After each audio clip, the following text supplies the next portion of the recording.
ওম নৰাল মই পোনপ্ৰথমে অসমৰ মুখ্যমন্ত্ৰী মহোদয় সনাতন হিন্দু আৰ্মীৰ তৰফৰ পৰা আন্তৰিক অভিনন্দন আৰু শুভেচ্ছা মই জ্ঞাপন কৰিছো।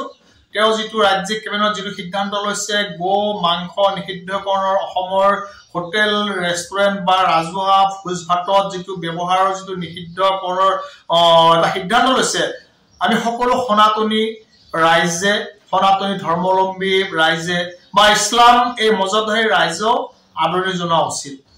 কাৰণ গো মাতাক সনাতনী হিন্দুসকলে পূজ্য জ্ঞান কৰে, মাতৃতুল্য জ্ঞান কৰে। গো মাতা বুলি কয়, য'ত আমাৰ গো মাতাৰ নাকত ৩৩ কোটি দেৱতাৰ নিবাস থকা বুলি আমাৰ ধৰ্মশাস্ত্ৰত আছে। সেইবাবে মই কৈছো সকলোৱে সিদ্ধান্তক আদৰণি জনাওক আৰু ফলপ্ৰসূ কৰক। এতিয়া দ্বিতীয় কথা হৈছে অসমৰ মুখ্যমন্ত্ৰী মহোদয়ক মই মুকলিকৈ দুহামান কথা ক'বলৈ যাম।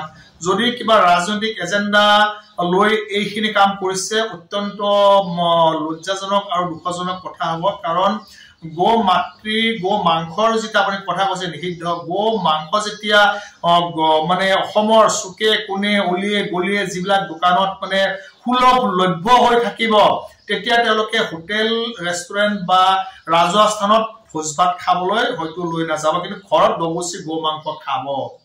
সেইটো আপোনাৰ জনা উচিত বা আপোনাৰ মানে জ্ঞাত। মই এইবাবে কৈছো যে যদি ৰাজনীতি আপুনি কৰা নাই, এই গো মাংসক লৈ ৰাজনীতি নকৰিব। গো মাংসক লৈ নন্দী বাবা গো মাতৃক লৈ কেতিয়াও ৰাজনীতি নকৰিব। কিন্তু মই প্ৰথম কথা আছো, ভগৱানে আপোনাক সুবুদ্ধি উদয় হৈছে। মই আৰু কৈছিলো আমাৰ সেই আগৰ টকছত, আপোনাক সত আয়োগ প্ৰদান কৰক, আপোনাক দীৰ্ঘজীৱী কৰক আৰু সদায় সত্য শুদ্ধতে আগুৱাই লৈ যাওক। মই তাৰে কামনা কৰিছো সনাতনী হিন্দু আৰ্মীৰ তৰফৰ পৰা এজন আৰু সন্ত হিচাপে। এতিয়া কথাটো হৈছে, আপুনি কৈছে হোটেল ৰেষ্টুৰেণ্ট বা ৰাজহুৱা স্থানত সেই ভোজ ভাতৰ কথাই হয়তো কৈছে। ৰাজহুৱা স্থানত যিবিলাক ভোজ ভাতৰ মানে গৰু বা গো মাংসক যিমান দগচি খায় এই মানে গৰু খোৱাসকলে, সেইটো কথা আপুনি নিশ্চয় কৈছে, ৰাজ্যে সকলো বুজি পাইছে। কিন্তু কথাটো হৈছে কি, আপুনি নিষ্ঠা আৰু সততাৰে গো মাতৃক নন্দী বাবা ৰাজ্য মাতা হিচাপে স্বীকৃতি দিয়ক। আমাৰ যেনেকুৱা কৈছে নহয় মানে চাৰিঠেঙীয়া জন্তু, সেই জন্তু বুলি নাৰাখি আমাৰ কিতাপবিলাকত গো মাতা শব্দটো মানে তাত মানে ব্যৱহাৰ কৰিবলৈ আপুনি নিৰ্দেশ আপুনি দিয়ক।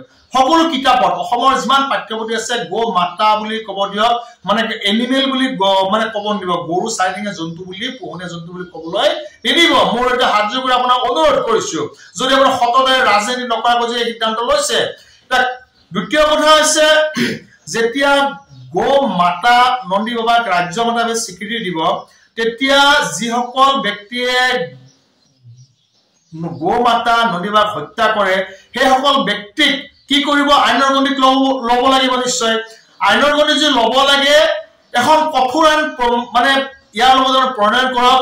যিসকলে গো মাতৃ নন্দী বাবাক হত্যা কৰিছে, তেওঁলোকক ৰাজহুৱা স্থানত লৈ আহি তেওঁলোকক বধ কৰাৰ নিয়ম বা এখন আইন প্ৰণয়ন কৰক যদি পাৰে।